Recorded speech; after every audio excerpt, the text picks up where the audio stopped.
Drosophila, a major important topic in CSIR NET Life Science exam. In fact, even for all life science research, Drosophila has been an area of interest for many research work also.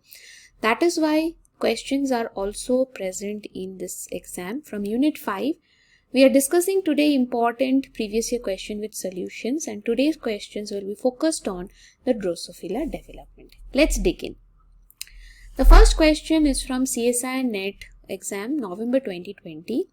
Here the question is asking regarding the maternal effect genes and what will be the effect of those mutations in the maternal effect gene and what will be the effect on the phenotype, right?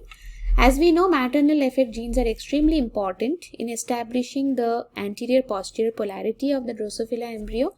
Mutant phenotypes arise when genes of this family, they are mutated. This list has shown the genes and phenotypes observed on mutation of the genes, and you have to match them correctly. Now, if anyone is aware little bit of the mutation of this particular genes, maternal effect genes. Now, what are these maternal effect? Because they are produced in the Drosophila mother body during the egg formation itself, they are produced. Okay. So, we have this bicoid, one of the maternal effect gene, which is responsible for the head and thorax formation. If you see, this is the wild type egg fate map in which the front portion is the tip portion and then the anterior portions or the front portion, head and thorax will be formed, whereas the posterior or back portion, abdomen and telson will be formed. And this is how the larva will look like if it is a normal egg, a wild type egg. But in case if you have bicoid mutant, now bicoid is responsible for producing the head and thorax. If you see where are the areas of bicoid expression, so mutant bicoid means these areas will be affected. And as a result, in the larva, mutant larva, those regions will be missing. If you compare with the wild type larva, you will see a distinct phenotypic difference over here. Okay. Similarly, nanos is responsible for the abdominal segment formation. That is why if nanos is not there, you can see this is the expression of nanos in the egg body. If nanos is not there, then all these abdominal portions will be missing, right? And torso is responsible for the tip portions. If you compare with the wild type larva, you can see some phenotype in the larva, wild type larva at the tips. But if torso mutant is there, this is the area of action or expression of torso, then you will see that the tips have developed in a different way. So that's why the phenotypes will be different based on the different mutations. And this is very easy to answer now. If you have bicoid mutation, then you will not have any head and thorax. So D corresponds to 3. And if you see only in option 3, D corresponds to 3. Generally match the following. If you solve one of the tables, then definitely on the others you can come up to the answer. But still, just to tell you about the others, we have the torso. I told you it is responsible for the terminal regions. Now VASA is another gene which is required for the oogenesis part. If VASA is not there, then defective oogenesis will be there. And OSCAR is a type of scaffold protein which is having interaction with the maternal effect genes. So if OSCAR is not there, then it is actually having interaction with nanos, then you will not have abdomen or the pole cells. Okay, so this is how the questions will be regarding the maternal effect genes. Now coming to another concept of Drosophila development, that is regarding the axis formation, which is dorsal ventral axis formation. Following are the events that might take place during this in early development of Drosophila. Some sequence of events are given, okay, not necessarily in this order, but some events are given. Now you have to find out which of these combinations will take place in the dorsal side. Presumptive means the to be dorsal side, whichever side is supposed to form the dorsal, in an embryo which is deficient in maternal gherkin. So now you have to know what is this gherkin and everything. Let me show you here. This is the oocyte. This is actually the ovary of the Drosophila. Now in the ovary, this yellow color cell, this is the oocyte. Okay. Whenever there is a dorsal ventral axis formation, this is the oocyte nucleus, it will be present towards the presumptive dorsal side. So whichever side this oocyte nucleus will be present, this is a zoomed out part, that side it will be the dorsal side. So if the nucleus is present, nucleus releases out something called as Gherkin mRNA. Okay. This mRNA will be bonding to the receptors which are present on the peripheral cells, which are called as the follicle cells, ovarian follicle cells, which are present surrounding the oocyte. Gherkin mRNA will bind to the receptors which are present on this follicular cells. Receptor name is torpedo. Okay. If torpedo will get the Gherkin mRNA signaling, then they will inhibit the formation of pipe protein synthesis. Okay. That means what? At the dorsal side, pipe protein synthesis will not be there. Okay. But at the ventral side, if you see at the ventral side, the nucleus is not present, which means at the ventral side, Gherkin will also be absent. At ventral side, we don't have Gherkin, and that is why whatever follicle cells are there, these follicle cells, the receptors will not receive Gherkin. So this torpedo receptors will be inactivated. Here, since there is no signaling, pipe protein will be synthesized here. Now what is pipe protein doing? It includes a series of signaling events in which there is a cleavage of proteins. Okay. For example, pipe protein, when it binds with another protein called as GD, so it cleaves it and the portion of that GD becomes active. Okay, so initially it was inactive, but when pipe protein along with X binds to GD, it will cleave it into an active part. GD will cleave snake into an active part, snake will cleave ester into an active part, and ester will cleave spazole into an active part. Now this part of spazole, it will go and bind to the toll receptor. Toll receptor activates PEL and tube proteins, and PEL and tube protein is responsible for phosphorylation of the protein cactus. This cactus protein is generally bonded with dorsal. So what is the dorsal protein? Don't go by the name of dorsal. Dorsal is responsible for ventralization of the Drosophila embryo. Okay. So whichever side dorsal is expressed, that side the ventral proteins will be expressed, whereas the dorsal proteins will be suppressed. Now don't forget that all this pipe protein signaling is happening at the ventral side, where later nucleus will start appearing once the embryo is fertilized. Once the egg is fertilized and embryo starts developing, nucleus will form over here, right? And these nucleus, they will be their cells will be fated to become the ventral side because they are present towards the ventral side, isn't it? So dorsal, if it is bonded with cactus, right? If it is bonded with cactus, then it cannot enter the nucleus, isn't it?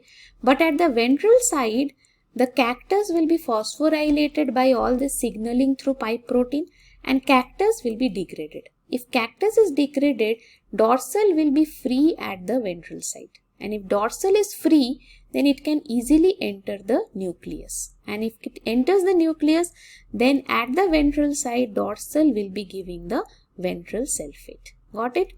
But at the dorsal side, this pipe protein is inhibited. And if pipe protein is inhibited, that means cactus won't be phosphorylated. If cactus is not phosphorylated, dorsal is not free. If dorsal is not free, it cannot enter the nucleus at the dorsal side. So that is why if dorsal cannot enter, it cannot give ventral phenotype. In that case, it will give dorsal phenotype. Okay, so this can be a complicated concept. However, in case you are an enrolled student at Biotechnica, we will discuss this in detail during the classes because it's a very important concept. As you can see, here are the signaling events which are given. Okay. So now let's look at the question. They are asking what will happen if the embryo is deficient in maternal Gherkin. Now we know that in the egg, the Gherkin is present towards the dorsal side, but it is not present towards the ventral side, isn't it? But here the embryo is deficient in Gherkin. The entire embryo is deficient. That means the gherkin is not there at the dorsal side also. So that is why what will be the answer? Whatever is happening at the ventral side, same will happen at the dorsal side. Because even in the dorsal side, gherkin is not there because entire embryo lacks gherkin. Got it? So you are supposed to say what is happening at the future dorsal side. Same things what will happen at the ventral side. Now what do we know? At ventral side there is no gherkin. So if there is no gherkin, then the torpedo receptor will not be activated, isn't it? So if torpedo receptor is not activated, then A will not take place. Okay. But pipe protein will be synthesized, because if torpedo is activated, then pipe will not be synthesized. Here torpedo is inactivated, that is why pipe will be synthesized. So B is right. If pipe is synthesized, all those signaling paths will take place, that is the ones with protease activity. So C is also right. Okay. If that is the case, then this toll will be activated through the signaling cascade, and toll will activate pellant tube, which will phosphorylate cactus, isn't it? So that it will leave from the dorsal, isn't it? But here it is written cactus dephosphorylation. So D word is not correct. So D option will not be correct. And if the pellant tube is phosphorylating the cactus, cactus will be degraded, dorsal will be free and dorsal will enter the nucleus. Okay. So entry of dorsal in the nuclei will be taking place. That is why B, C and E is the correct answer over here. This particular topic is so important that it has again come in June 2019. It had also come in December 2018 as well. Okay, so I'm not going through this discussion. You can try to do it yourself. Okay, so as you can see, even in June 2021 also there has been a similar question based on this. The dorsal protein is involved in the DV axis. The following statements were made regarding the activity in establishing the DV polarity, right? So again, you can try to mark it on your own at a later point of time, right? Then I would like to discuss this question. It is a little bit different question. It is based on the segment polarity genes of Drosophila. So once the maternal effect genes have given the effect, the developmental fate, after that the zygotic proteins come into picture. Zygotic protein means the genes which are expressed in the form of a zygote.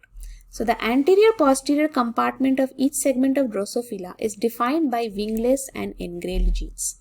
The following statements are given towards explaining their regulation.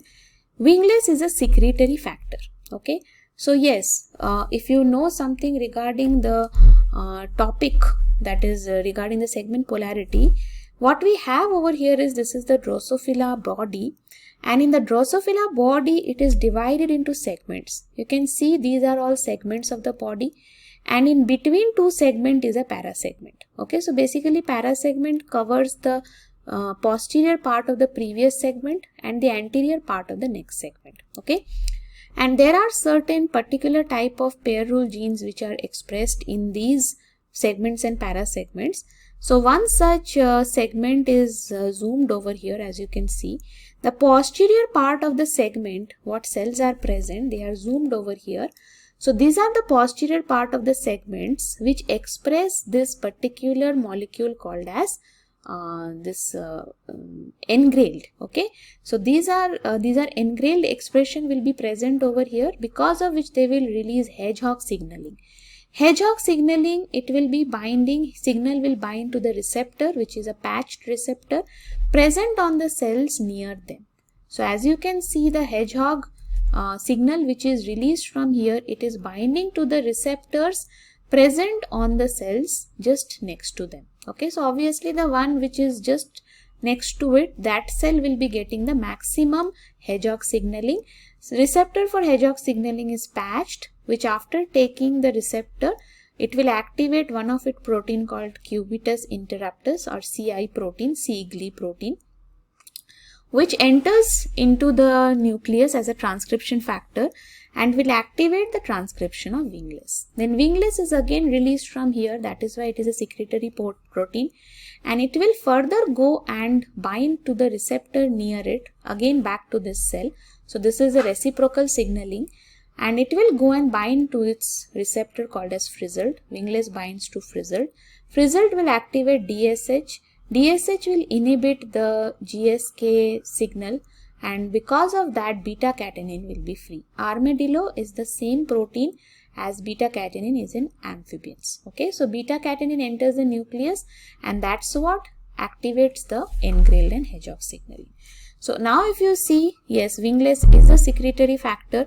Engrailed is a secretory factor. No, engrailed is not a secretory factor. It is just produced in the cell, but it is actually hedgehog which is released. Okay, and it forms a long range concentration gradient. So it's not long range, it just has an effect on the nearby cell. So B is wrong.